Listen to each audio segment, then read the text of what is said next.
The diamond came from India's alluvial mines thousands of years ago, sifted from the sand. According to Hindu belief, it was revered by gods like Krishna, even though it seemed to carry a curse, if the luck of its owners was anything to go by. The gem, which would come to be known as the Koh-i-Noor diamond, wove its way through Indian court intrigues before eventually ending up in the British crown jewels by the mid-1800s. That was when a British amateur geologist interviewed gemologists and historians on the diamond's origins and wrote the history of the Koh-i-Noor that served as the basis for most future stories of the diamond. But according to historians Anita Anand and William Dalrymple, that geologist got it all wrong. We found what every historian longs for. A story which is incredibly important to people, an object known around the world, but which is all built on a structure of myth. In their new book Koh-i-Noor, The History of the World's Most Infamous Diamond, Anand and Dalrymple work their way through more than 4 centuries of Indian history to learn the truth about the diamond, panning the old research like the Indians who sieved river sand for diamonds. Anand says, "And the true history has its share of drama." For Dalrymple, it's a perfectly scripted Game of Thrones-style epic.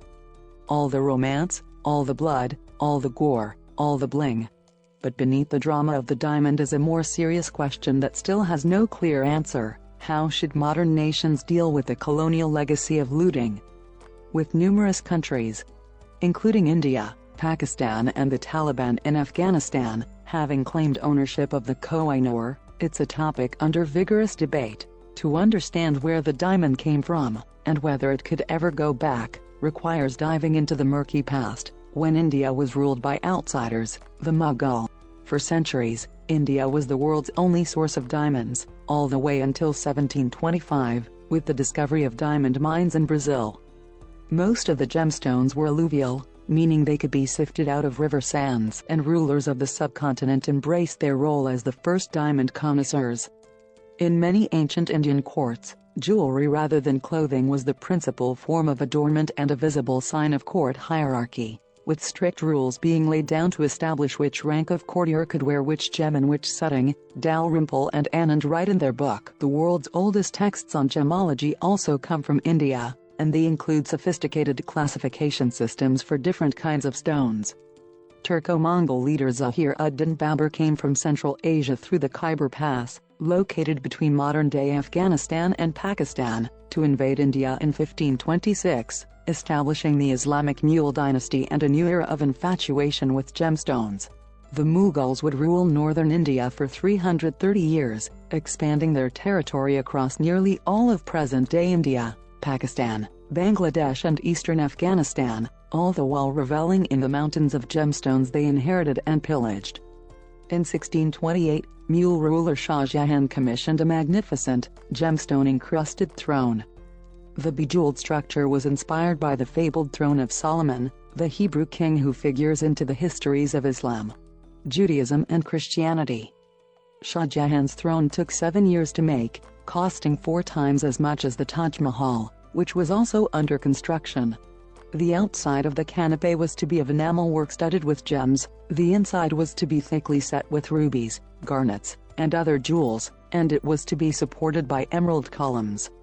Among the many precious stones that adorn the throne were 2 particularly enormous gems that would, in time, become the most valued of all: the Timur ruby, more highly valued by the Mughals because they preferred colored stones, and the Koh-i-Noor. The diamond was lodged at the very top of the throne, in the head of a glistening gemstone peacock. For a century after the creation of the peacock throne, the Mughal Empire retained its supremacy in India and beyond. It was the wealthiest state in Asia.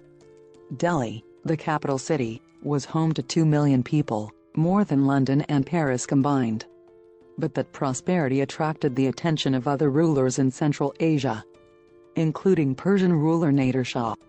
When Nader invaded Delhi in 1739, the ensuing carnage cost tens of thousands of lives and the depletion of the treasury. Nader left the city accompanied by so much gold and so many gems that the looted treasure required 700 elephants, 4,000 camels and 12,000 horses to pull it.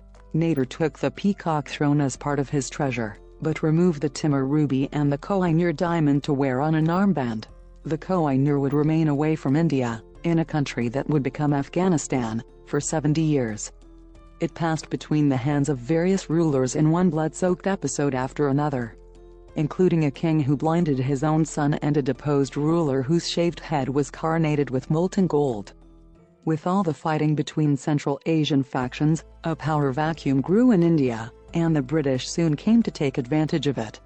At the turn of the 19th century, the British East India Company expanded its territorial control from coastal cities to the interior of the India subcontinent. They would ultimately annex more territory than all of Napoleon's conquests in Europe. In addition to claiming more natural resources and trading posts, the British also had their eye on a piece of priceless treasure, the Koh-i-Noor. After decades of fighting, the diamond returned to India and came into the hands of Sikh ruler Ranjit Singh in 1813, whose particular affection for the gem ultimately sealed its aura of prestige and power. It was not just that Ranjit Singh liked diamonds and respected the stone's vast monetary value. The gem seems to have held a far greater symbolism for him. For the British, that symbol of prestige and power was irresistible. If they could own the jewel of India as well as the country itself, it would symbolize their power and colonial superiority. It was a diamond worth fighting and killing for, now more than ever. When the British learned of Ranjit Singh's death in 1839, and his plan to give the diamond and other jewels to a sect of Hindu priests, the British press exploded in outrage. The richest, the most costly gem in the known world, has been committed to the trust of a profane, idolatrous and mercenary priesthood, wrote one anonymous editorial.